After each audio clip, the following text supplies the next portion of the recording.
আসসালামু আলাইকুম বন্ধুরা, নিশ্চয়ই আপনারা সবাই ভালো আছেন এবং সুস্থ আছেন। বন্ধুরা, ধানমন্ডি ৭ মসজিদ রোড পুরোটাই এখন রেস্টুরেন্ট এবং রাস্তায় বিভিন্ন রকম ফুড কার্ট দিয়ে ভর্তি। এখানে এখন প্রচুর মানুষজন বিকেলের পর থেকেই আড্ডা দেওয়ার জন্য বিভিন্ন ফুড কার্টে এবং বিভিন্ন রেস্টুরেন্টে জড়ো হতে থাকে। বন্ধুরা, তেমনি আজকে আপনাদের ধানমন্ডির রোড নাম্বার ৭-এর এতে রাস্তার পাশে একটি ফুড কার্টে নিয়ে যাচ্ছি। এই ফুড কার্টটি ধানমন্ডি আনাম প্লাজা এবং ধানমন্ডি মেডিনোভার ঠিক উল্টো দিকে ধানমন্ডি ৭-এর সুগন্ধা কমিউনিটি সেন্টারের ঠিক গলির মুখের মধ্যেই বসে। এই ফুডকার্টটির নাম লাইফ পিজা স্কোয়ার। এই ফুডকার্টটি বিকেল ৫টা থেকে রাত্রি ১১টা-১২টা অবধি খোলা থাকে। বন্ধুরা, এই ফুডকার্টটিতে আসলে তেমন কি আছে যে আপনাদেরকে নিয়ে যাচ্ছি। আসলে এই ফুডকার্টটিতে আছে লাইফ পিজা। কাঠকয়লার আগুনের তাপে গরম গরম সুস্বাদু পিজা তৈরি করে দেবে আপনাদের চোখের সামনেই কিছুক্ষণের মধ্যে, এবং যার দাম অনেকটাই রিজনেবল।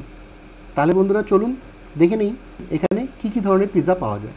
এখানে veggie supremes, barbecue chicken mix, Texas chicken, sea special, chicken supreme, tandoori paneer, Naga cheese, chicken ball, এই ৮ রকমের পিৎজা পাওয়া যায়। এখানে ৭, ৯ এবং ১১ ইঞ্চি সাইজের পিৎজা হয়।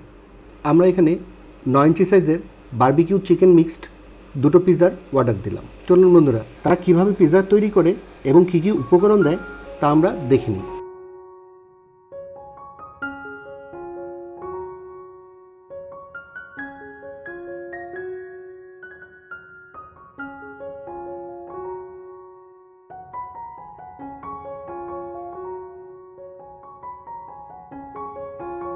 আমাদের পিৎজা তৈরি হতে হতে চলুন আমরা তাহলে জেনে নেই পিৎজার ইতিহাস সম্পর্কে।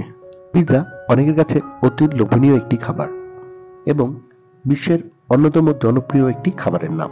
পিৎজা মূলত উদ্ভাবন ইটালির নেপলস শহরে। এটি একটি ইটালিয়ান ডিশ। দিনে দিনে পুরো বিশ্বে প্রযুক্তির কল্যাণে ছড়িয়ে পড়েছে এটি। পিৎজা মূলত তৈরি করা হয় গোলাকার রুটির উপরে পনিরের প্রলেপ দিয়ে। এর সাথে মাঝে মাঝে টমেটো অথবা সস দেওয়া হয়। পিৎজা স্থান ও সংস্কৃতি এবং রুচিভেদে বিভিন্ন ধরনের মাংস ও পেঁয়াজ দিয়ে বানানো হয়।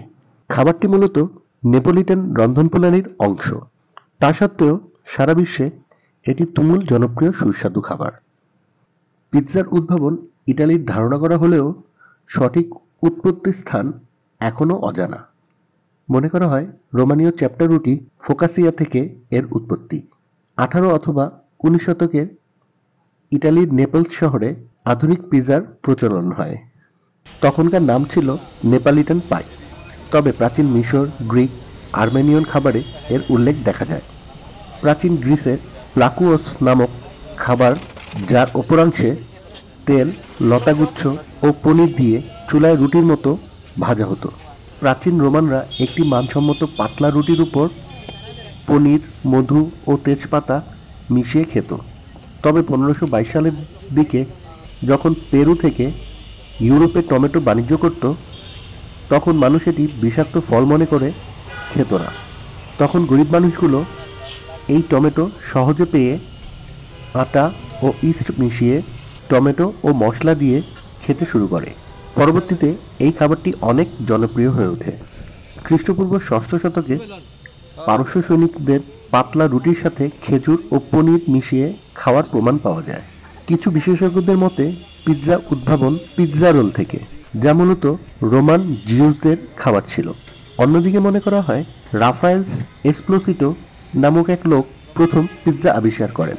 তিনি ১৮০০ শতকে রাজা উমেরাতো ও রানী মার্গারিটার জন্য পনির, ব্যাসিল, টমেটো এক করে পিৎজা বানায়, যা রাজা ও রানীর খুব পছন্দ হয়। তখন থেকে এর নাম রাখা হয় পিৎজা মার্গারিটা। পিৎজার দোকান শুরু হয় প্রথমে নেপলসের পোর্ট অ্যালবা, যা আজও আছে।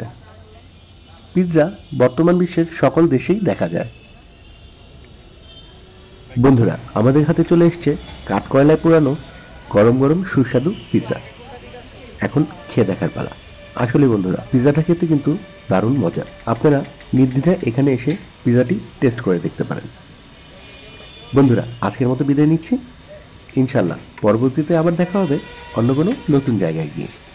ততদিন ভালো থাকবেন, সুস্থ থাকবেন, আর আমার জন্য দোয়া করবেন যেন আপনাদের সামনে নতুন নতুন জায়গায় নানান ধরনের ইনফরমেশন নিয়ে আপনাদের সামনে চলে আসতে পারি। ভালো থাকবেন। আসসালামু আলাইকুম।